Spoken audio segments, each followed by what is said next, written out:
오늘은 아름다운 것을 지키라라고 하는 제목의 말씀을 가지고 함께 은혜를 나누고자 합니다. 오늘 말씀을 시작하면서 함석헌 님의 그 사람을 가졌는가라고 하는 시로 오늘 말씀을 열고자 합니다. 말릴 길 나서는 날 처자를 내맡기며 마음 놓고 갈 만한 사람, 그 사람을 그대는 가졌는가? 온 세상 다 나를 버려 마음이 외로울 때에도 저만이야 하고 믿어지는 그 사람을 그대는 가졌는가? 탔던 배 꺼지는 시간 고명돼 서로 사양하며 너만은 제발 살아다오 할 그 사람을 그대는 가졌는가? 불의의 사형장에서 다 죽어도 너의 세상 빛을 위해 저만은 살려두거라 일러줄 그 사람을 그대는 가졌는가? 잊지 못할 이 세상을 놓고 떠나려 할 때 저 하나 있으니 하며 번긋이 웃고 눈을 감을 그 사람을 그대는 가졌는가? 온 세상이 찬성하여도 아니 하고 가만히 머리 흔들 그 한 얼굴 생각에 알뜰한 유혹을 물리치게 되는 그 사람을 그대는 가졌는가? 오늘 여러분은 이 시에서 고백하는 그 사람이 있으신지요? 우리가 그 사람의 대상을 흠모하고 또 사모하고 바라는 그 마음이 우리 가운데 있습니다. 그 사람이 우리 가운데, 우리 인생 가운데 있다는 것은 참으로 인생의 큰 행복이다, 그렇게 생각을 합니다.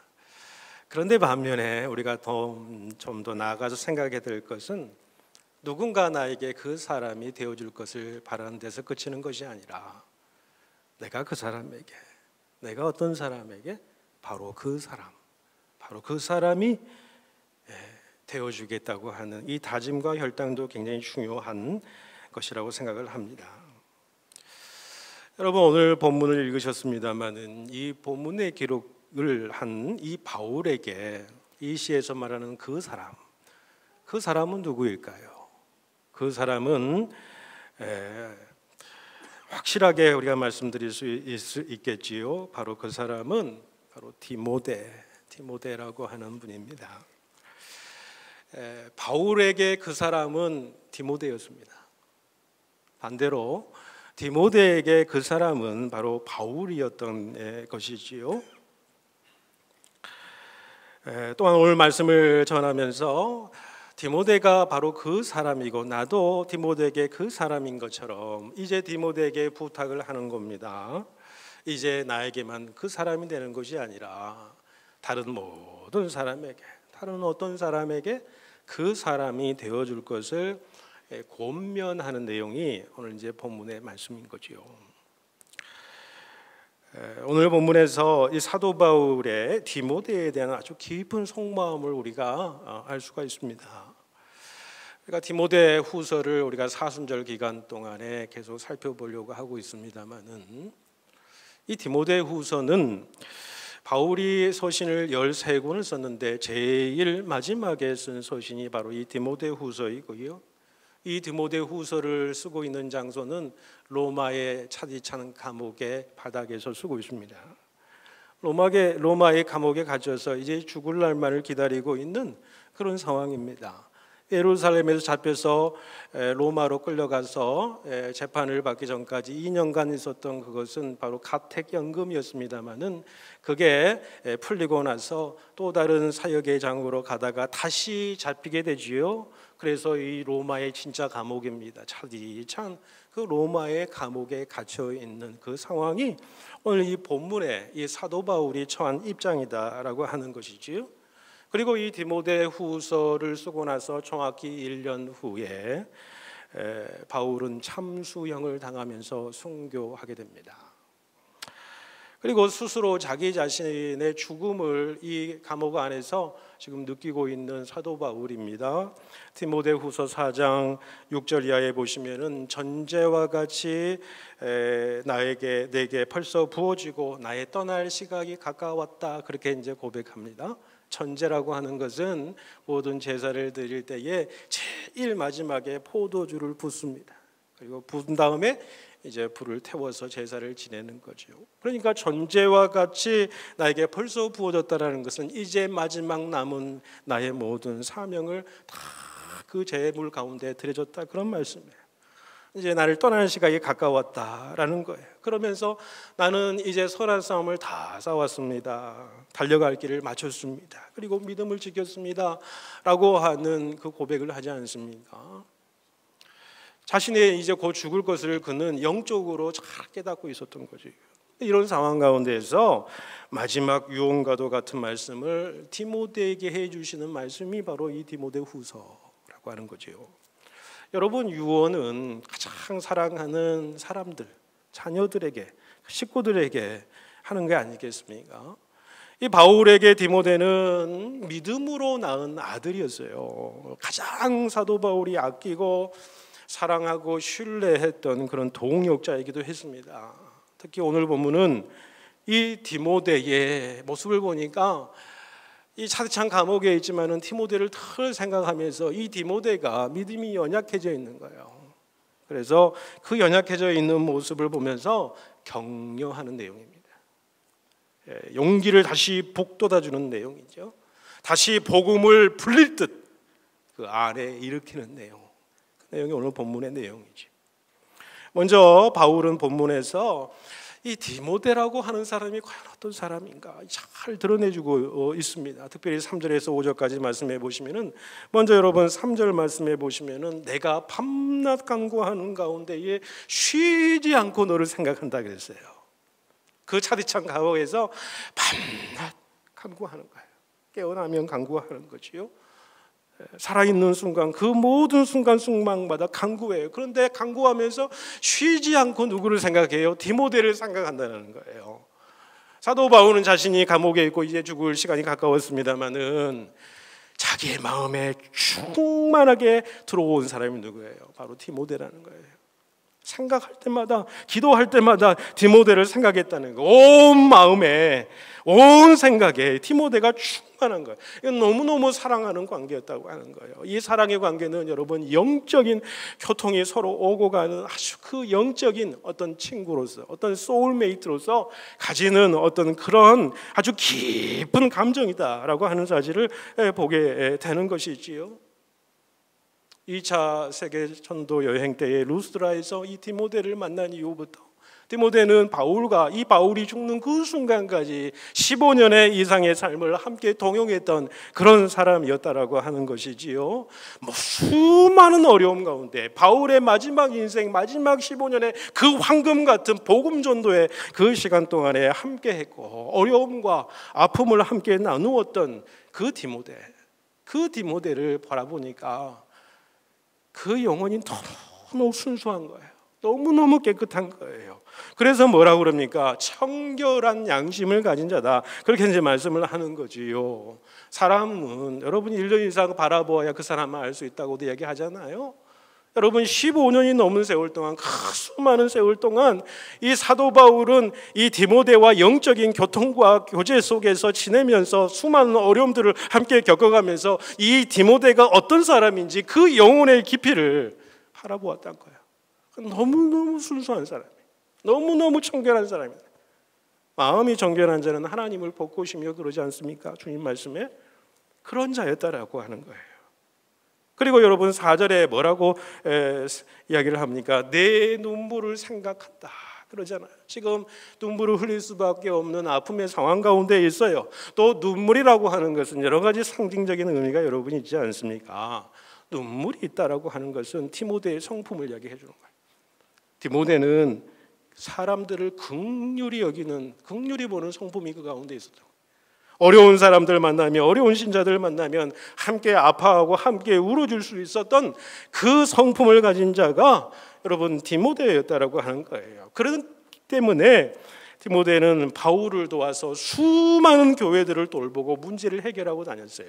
사도 바울이 갈 수 없는 상황이 되면은, 어려운 상황이 되면 고린도 교회나 빌립보 교회나 여러 교회들이 어려움을 당하고 성도들이 어려움을 당하면 반드시 그가 파송한 사람이 누구였냐면 디모데였어요.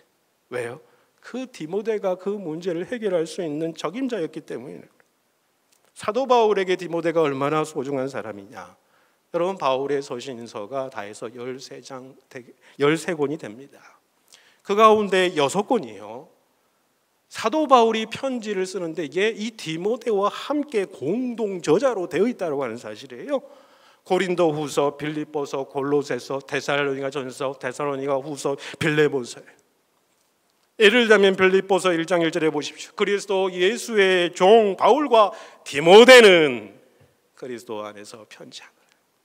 같은 마음과 같은 내용을 가지고 그 성도들에게 편지한다.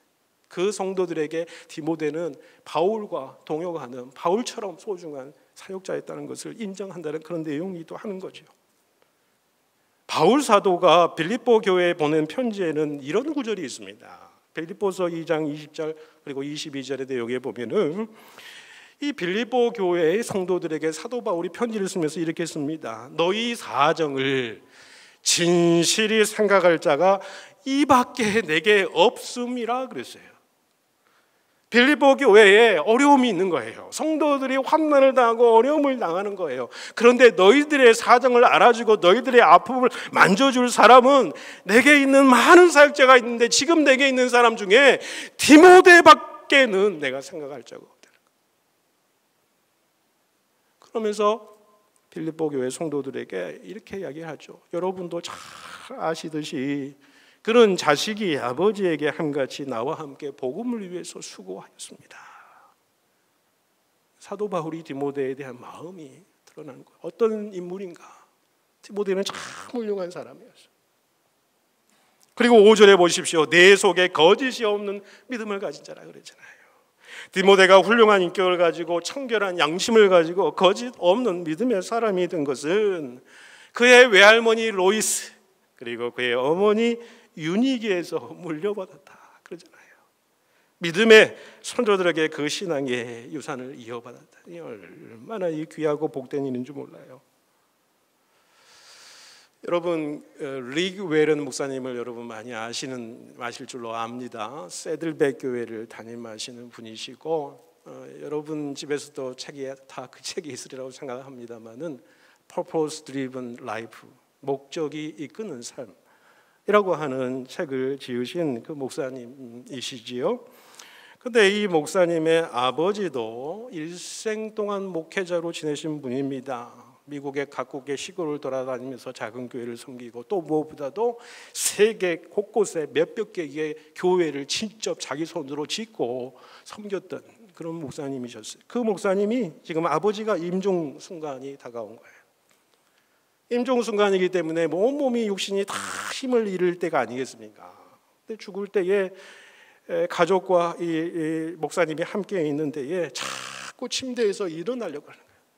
근데 힘이 없잖아요. 일어날 수가 없잖아요. 그의 아내가 여보 뭐하러 그러세요? 힘이 지금 없으면 당신 움직일 수 없잖아요. 뭐하라고 그러세요? 그렇게 이야기하니까 그 아버지가 계속해서 반복적으로 하던 말씀이 있는데 그게 뭐냐면 I have to save one more for Jesus. I have to save one more for Jesus. 예수님을 위해서 한 사람이라도 더 구해야지. 그 말을 계속 반복하더라는 거예요. 정말 비몽사몽간에 이분이 정신이 있는지 없는지 모르지만은 바로 하나님 나라에 가기 전까지 계속해서 되뇌이는 말. 그래서 그 아들이 옆에 있었는데 적어도 100번 이상 그 말씀을 계속 읊조리더라는 거예요. 그때에 워렌 목사님의 아버지가 손을 차게 뻗쳐가지고 워렌 목사님의 머리에 대고서는 겨우 머리에 힘이 없으니까 대고서는 위임하듯이 말하는데 뭐라고 하냐면 Reach one more for Jesus. One more for Jesus. 한 사람이라도 구해야 돼. 그때 워렌 목사님이 네 아버님 저는 그 일을 저의 평생 목적으로 삼겠습니다. 결국 그 목적대로 충실하게 살았기 때문에 그는 영향력 있는 목회자로 지금 남아있지 않은가. 여러분, 우리가 우리 자녀들 그리고 우리 후손들에게 남길 수 있는 가장 큰 유산이 무엇이라고 생각하십니까? 물질입니까? 집입니까? 여러분, 거짓 없는 믿음입니다. 진실한 믿음이에요. 내 마음의 중심이 하나님을 향하여서 진실한 마음으로 하나님을 먼저 생각하고 하나님 나라를 위해서 섬기며 살아가는 그 믿음의 본이에요. 자녀들이 안 보는 것 같지요? 다 봅니다. 정말 우리 어머니, 우리 아버지는 진실한 믿음의 소유자들, 하나님의 나라와 교회를 섬겨갔던 주의 종이었다. 자녀들이 잘못되더라도 그 부모님의 모습을 보고 다시 돌아오게 되는 거예요. 그 믿음의 모습을 보여주는 것이 가장 큰 신앙의 유산이 아닌가, 이렇게 생각을 해봅니다. 이제는 디모데에게 구체적으로 권면하는 내용을 우리가 살펴보면요, 먼저 편지 내용을 근거로 우리가 살펴보면 특별히 7절의 말씀을 보시게 되면 디모데의 지금 마음의 상태가 잘 드러나 있어요. 그러니까 7절 말씀은 이 반어법적으로 우리가 그 디모데의 상태를 드러내주고 있는 것이지요. 행간의 의미를 잘 살펴보면은 이 디모데는 지금 두려움에 지금 잠긴 상태, 두려움에 있는 상태, 연약해져 있는 상태. 무엇 때문입니까? 사도 바울이 이제 감옥에 들어갔는데 이제 더 이상 이 감옥에서 나올 수 있을 만한 그런 형편이 못 된다는 것은 너무 잘 알았던 거예요. 평생 그와 신앙생활을 함께하면서 바울의 영적인 그늘, 바울은 영적 거장 아닙니까? 그 그늘 아래서 함께 통역하면서 그의 사역을 보면서 그의 능력을 바라보면서 그와 함께라면 내가 모든 일을 감당할 수 있을 거라고 생각했던 이 디모데, 이제는 사도 바울이 영영 육신으로 나와 함께하지 못할 것이다라고 하는 생각이에요. 그것 때문에 마음이 이제 연약해진 거죠. 그래서 혼자 사도 바울과 동역했던 그 모든 일을 혼자 감당하면서 고군분투하다가 영적으로 탈진한 상태가 아닌가 생각이 됩니다. 그리고 지금은 무서운 박해의 시기입니다. 무섭고 살인적인 시련들이 자기 주변에서 있어지는 것을 보게 되는 것이요. 또한 교회 안에서는 이단의 위협이 있습니다. 디모데전서 4장 1절 2절에 보니까 믿음에서 떠나 미혹해하는 영과 귀신의 가르침을 쫓는 자들이 교회 안에 있더라 그래요. 그러니까 그 교회 안에 그 사람들을 영적으로 다루면서 얼마나 많은 어려움이 있었겠어요. 또한 사역을 하는 데에 그의 성품이 소심했어요. 연소했어요. 이것으로 인해서 낙심이 됐던 거지요. 디모데전서 4장 12절에는 누구든지 내 연소함을 업신여기지 못하게 하라, 믿음의 본을 보이라, 그렇게 이야기를 하잖아요. 그리고요, 사도 바울처럼 디모데도 건강이 좋지 않았습니다. 디모데전서 5장 23절에 보시면은 이제부터는 물만 마시지 말고 내 위장과 자주 나는 병을 위하여서 포도주를 조금씩 쓰라. 그러니까 종합해 보면은 디모데는 지금 어떤 상황이냐? 정신적으로, 육체적으로, 영적으로 탈진한 상태입니다. 그러다 보니 복음에 대해서 소극적이게 돼요. 복음을 부끄러워하게 돼. 하나님의 능력이 사라지는 거예요. 그러니 두려움에 사로잡히게 되는 상황이었다라는 거예요. 여러분, 두려움이라고 하는 것은 사단이 우리를 하나님의 일을 못하게 만드는 강력한 수단 중에 하나예요. 하나님이 우리에게 주신 놀라운 은사들이 있어요. 그건 뭐냐면 하나님의 능력이 우리 가운데 있고 하나님의 사랑의 능력이 있고 절제하는 마음을 약하게 만들어버리는 거예요. 그래서 믿는 자들이 두려움에 사로잡히게 되면은 얼마든지 할 수 있는 일도 못하게 만드는 거예요. 구약의 엘리야 보십시오. 구약의 인물 가운데 가장 능력 있는 선지자 아닙니까? 850명의 이방의 선지자가 싸워서 1대 850대 1로 승리한 사람 아니겠어요?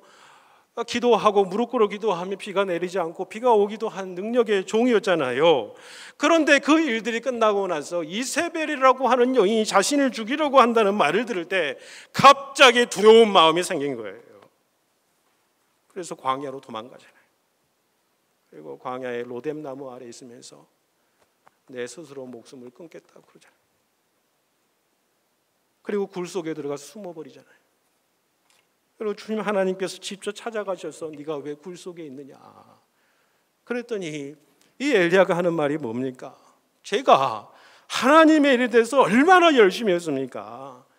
그런데 적들은 보십시오. 주의 선지자를 다 죽이고 이제 나 혼자만 남았습니다. 그리고 저를 찾아서 나를 죽이려 합니다. 그래서 이 굴속에 피해 있습니다.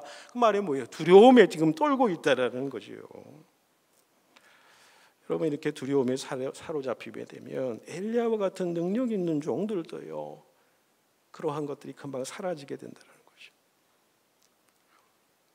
그래서 바울은 7절 말씀에서 강력하게 권면하는 거예요. 하나님이 우리에게 주신 것은 두려워하는 마음이 아니요, 오직 능력과 사랑과 절제하는 마음이다. 그러면서 바울이 권면하는 것이 무엇입니까? 6절 보십시오.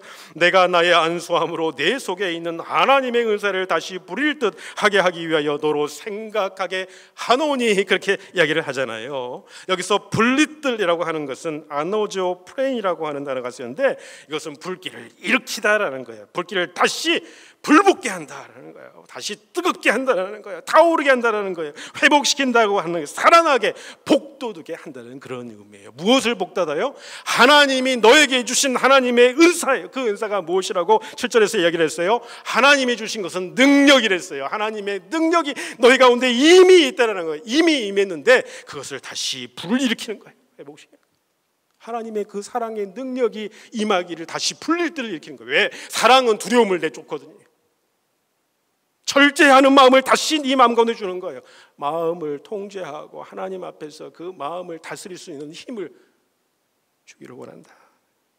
그러면서 그 원래 하나님께서 주신 사명을 잘 감당하도록 격려하고 있는 모습이에요. 그래서 디모데로 하여금 다시 불일 듯 타오르게 하기 위해서 바울이 일깨우는 것은 뭐예요? 9절 말씀이에요. 9절. 여러분 9절 말씀 보십시오.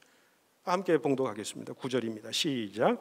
하나님이 우리를 구원하사 거룩하신 소명으로 부르심은 우리의 행위대로 하심이 아니요 오직 자기의 뜻과 영원 전부터 그리스도 예수 안에서 우리에게 주신 은혜대로 하심이라. 이걸 깨닫기를 원하는 거예요. 깨닫기를 원하는 거예요. 하나님께서 이 디모데야, 너를 구원하시지 않았느냐, 너를 하나님의 자녀로 삼지 않았느냐라는 거예요. 하나님의 자녀로 삼고 너를 거룩한 소명으로 부르지 않았느냐, 그것 때문에 네가 감격하지 않았느냐라는 거죠. 그게 우리의 행위대로 된 것이냐라는 거예요. 그게 아니다는 거예요. 하나님의 뜻이 임해서 네가 그런 사역을 감당한 게 능력을 받은 것이 아니냐. 그 하나님의 뜻은 그냥 이루어진 게 아니고 영원전부터 그리스도 예수 안에서 우리에게 주신 은혜예요. 창세전부터 너를 택하시고 너를 하나님의 자녀로 삼으시고 하나님께서 은사와 능력을 베풀어 주셔서 네가 감당한 일 아니야. 소명을 깨닫게 하시는 거예요. 다시 불릴 때 소명을 깨닫게 하시는 거예요. 그러면서 바울은 결국 복음을 위해서 기꺼이 우리가 고난을 받자. 복음을 위해서. 그래서 디모데에게 8절을 보십시오. 마지막 부분에 보면 복음과 함께 고난을 받으라. 이 디모데에게만 이야기하는 것이 아니에요. 바울 자신도 자신의 삶을 돌아보면서 결단하죠. 12절을 보십시오. 내가 또 이 고난을 받되 부끄러워하지 아니하면 그렇잖아. 자기도 고난을 받겠다.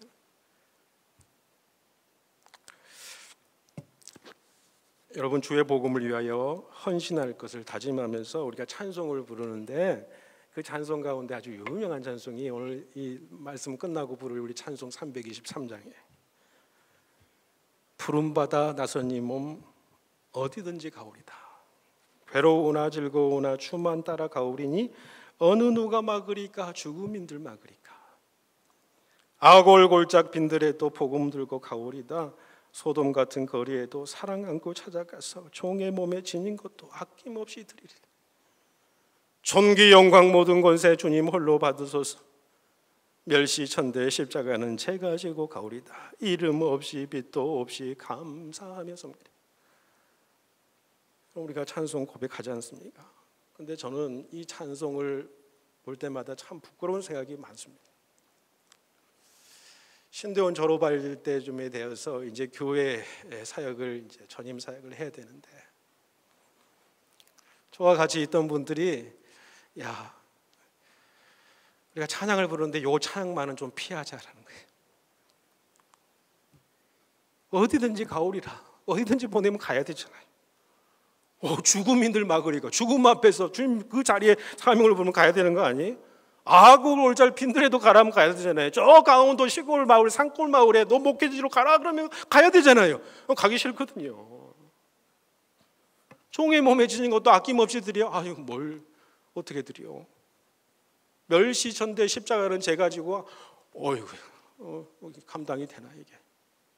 이름 없도 빛도 없이? 아니, 인정받기를 원하잖아요.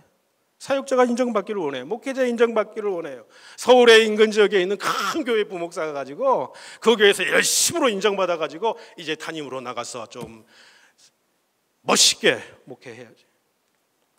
이런 생각들이 있었던 것 같아요. 그러니 이 찬송이 너무 두려웠던 거죠. 이 찬송 부르시면서 나를 그쪽으로 보내시면 어떻게 되나. 지금도 때로는 이 찬송을 대하면 내가 감당할 수 있는 찬송인가. 그래서 여러분 깨닫게 되는 거예요. 우리는 깨닫게 되는 거예요. 주님의 사명을 감당하는 것이 우리의 힘으로 안 되는구나. 우리의 능력으로 안 되는구나. 우리의 의지적인 결단으로 안 되는구나. 주님께서 은혜와 은사를 부어주셔야지. 주님이 인도해 주셔야지. 주님께서 함께 해주시고 강력하게 하나님께서 나를 밀어주시면은 그 일을 가능한. 내 힘으로 절대적으로 불가능하다는 거예요. 그래서 초두에 함석헌님의 시를 읽었습니다마는 다시 함석헌님의 또 다른 시로 우리가 고백할 수밖에 없지 않겠는가, 그런 생각을 해봅니다. 또 다른 함석헌의 시입니다. 주님을 찾아라고 하는 시입니다. 주님 찾아 헤매는 이 벌판이 거칠어 내 벗은 발 상하여 자국마다 피오니 주여 어서 오셔서 내 손 잡아주시고 넘어지는 이 나를 일으켜 주옵소서.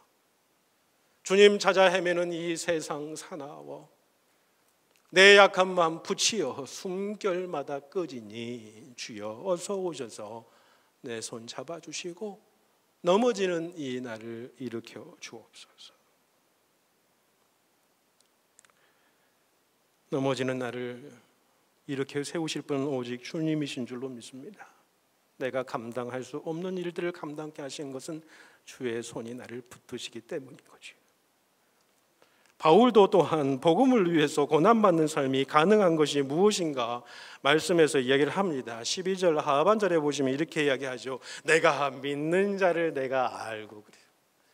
내가 예수님을 알고 내가 예수님을 경험하지 않았더니 그 예수님이 너무너무 좋으신 분임을, 나와 함께 하시는 분이심을, 내게 능력 주심을 내가 너무나도 알고 내가 경험했지 않았느냐 라고 이야기하면서 뭐라고 합니까? 또 내가 의탁한 것을 그날까지 그가 능히 지키실 줄을 확신하노라.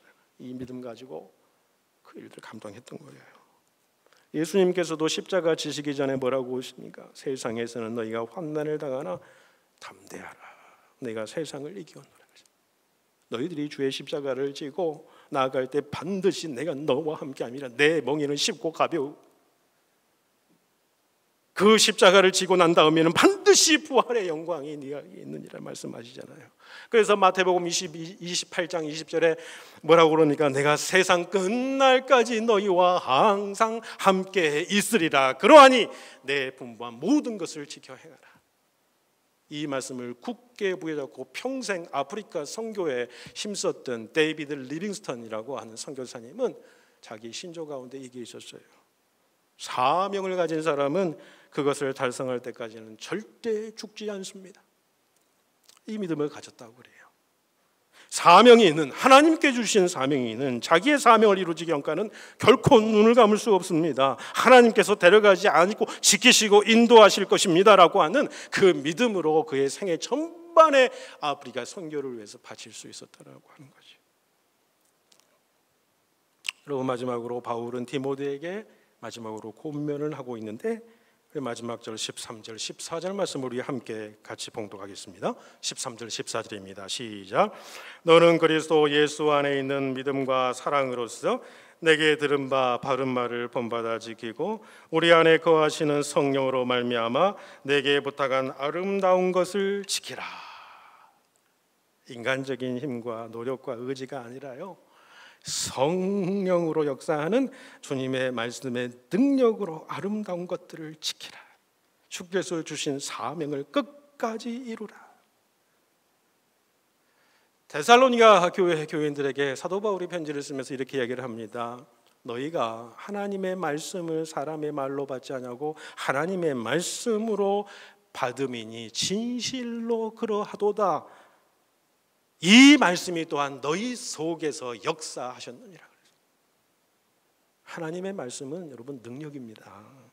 성령께서 우리 안에 임재하셔서 이 말씀에 불을 붙이는 거예요. 이 불이 붙는 순간 확 타오르게 됩니다. 말씀에 임한 성령의 역사가 불일 때 여러분 우리 속에서 다시 능력으로 역사하심을 사모하시는 저와 여러분 될 수 있기를 축원합니다. 하나님이 우리에게 주신 것은 두려워하는 마음이 아니라고 그랬습니다. 오직 능력과 사랑과 절제하는 마음이다. 이 말씀을 의지하심으로 주님께서 부르신 그 부름에 응답하시고 다시 불릴 듯 일어나는 성령의 역사를 여러분 사모하시고 말씀의 능력으로 주님 부탁하신 아름다운 것, 우리 각자에게 주어진 아름다운 사명, 그 사명을 잘 지켜나가는 복된 여러분 되시기를 주님의 이름으로 축복해 드립니다.